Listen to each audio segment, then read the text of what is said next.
Thank you so much. First and foremost, we're going to try to squeeze 50 minutes worth of content into the next 20 minutes.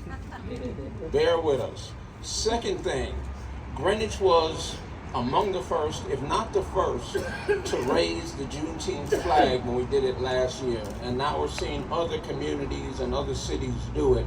And so kudos to the town of Greenwich on the leadership of First Community for doing that. So rather than talk and fight with trucks, I just want to show you something. So let's say right here, right where you are, right there. See that line right there? Remember this line right here. These are slaves. Your slaves. These slaves are told that they are no longer slaves. They are free. You're not. That's Juneteenth.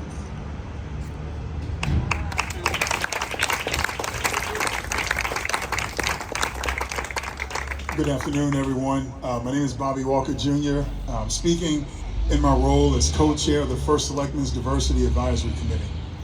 But I also am a teacher, a parent here in town, and so thank you for giving me the opportunity to reflect on Juneteenth. So first, the First Selectman's Diversity Advisory Committee is proud to be standing here with all of you today.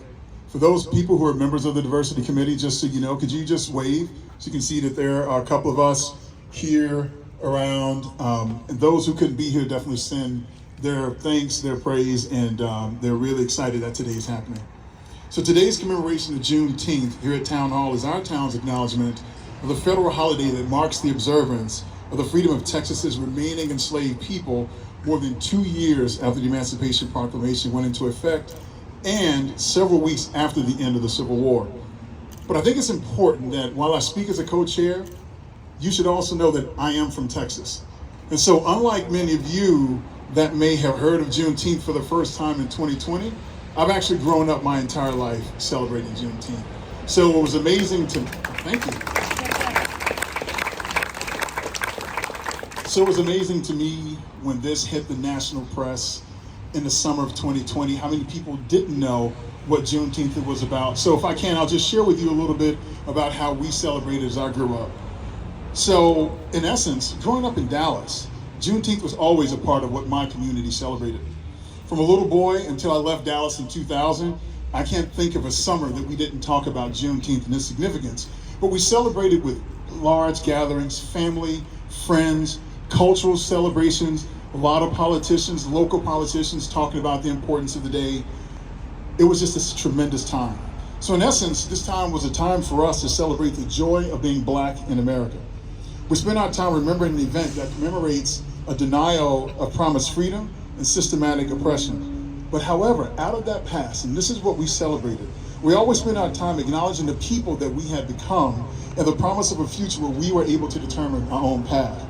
So Juneteenth was magical in my community in South Dallas. The pride we felt, the resilience to live the American dream when it was so long denied, our commitment with each other to move our race forward, these messages were ingrained in my community, my friends, and my family. And so there's a line that's drawn from 1619 in Jamestown to Juneteenth in 1865 to Brown versus the Board of Education in 1954, all the way through the summer of 2020 and today. The resilience of Black people to realize the promises that America has to offer, that's what we celebrated in Dallas throughout my youth, and this message still rings in my heart today. So what does this have to do with us? I would tell everyone, take the time to learn about this holiday. Learn how the legacy of slavery has continued to impact the Black community.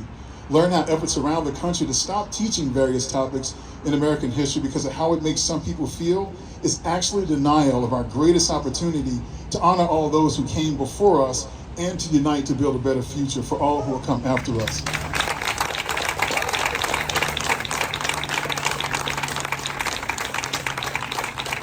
Our country's history, all of it, the good, the bad, can help provide a blueprint for creating a country where we live up to providing full access to the American dream for all American citizens. So for me, to all of you, happy Juneteenth. Thank you for coming out.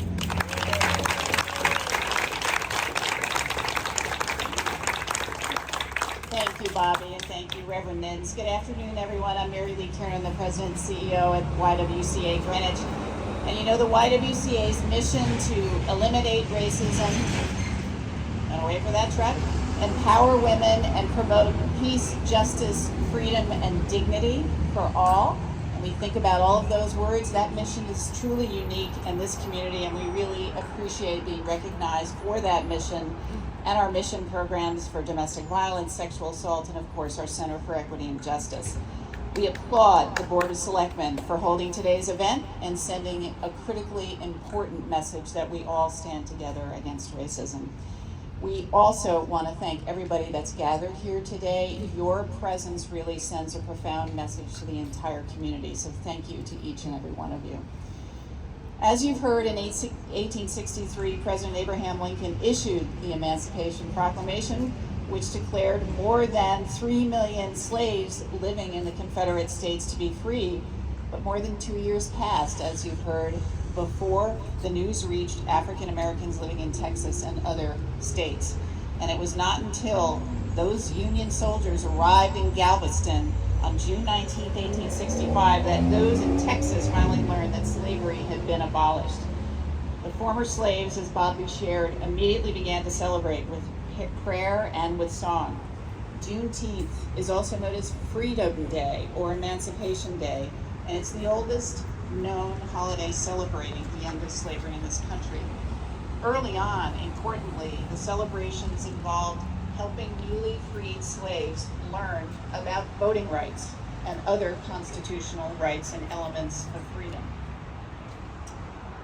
Juneteenth has also included parades and church services, musical performances, and other public events, and we are so pleased as a YWCA Federation to see a resurgence of these events and those recognitions around the country. Juneteenth is also an opportunity for all Americans, not just African Americans, to celebrate African American culture and heritage. It's a day to raise up and recognize the tremendous contributions of Black Americans to our history, our progress as a nation, our culture. So there are really two dimensions here of Juneteenth, a day to acknowledge the hardships of slavery and also to celebrate freedom and promote hopefulness. So let me just touch on those two dimensions. We should acknowledge and remember that slavery was an entrenched and complex system of racism and oppression, an economic system that made mining and agriculture in this country profitable. And that was further supported by social and financial and legal and government systems that maintained a system of human property, human enslavement. We should remember that this large, vast system of racism has had generational impacts that exist today, and I do not experience those impacts as I walk through my life. We should remember today that systemic racism is not the sort of interpersonal racism or acts of bigotry that we are familiar with. Systemic racism and institutional racism, such as redlining by banks, real estate companies, and governments that created housing segregation, continues to this day around our country and continues to create disparate outcomes for people of color, not only in housing, but also in education, health outcomes, employment, and income. YWCA is so proud that last year Congress and of course the state of Connecticut approved Juneteeth as federal and state holidays. You should know that Connecticut and other states have also declared racism as a public health crisis, acknowledging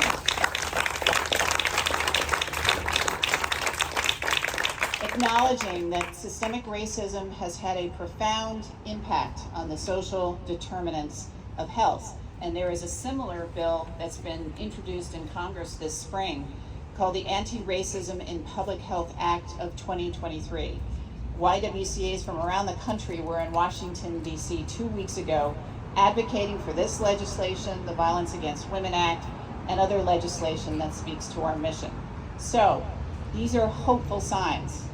Let's build on the hopefulness and promise that these important policy changes signal to all Americans. Let's acknowledge the past today, and let's actively work together toward a more equitable future. And let's commit together on this Juneteenth to recognize and actively address all forms of racism that we encounter every single day, particularly systems and institutions that oppress and marginalize human beings.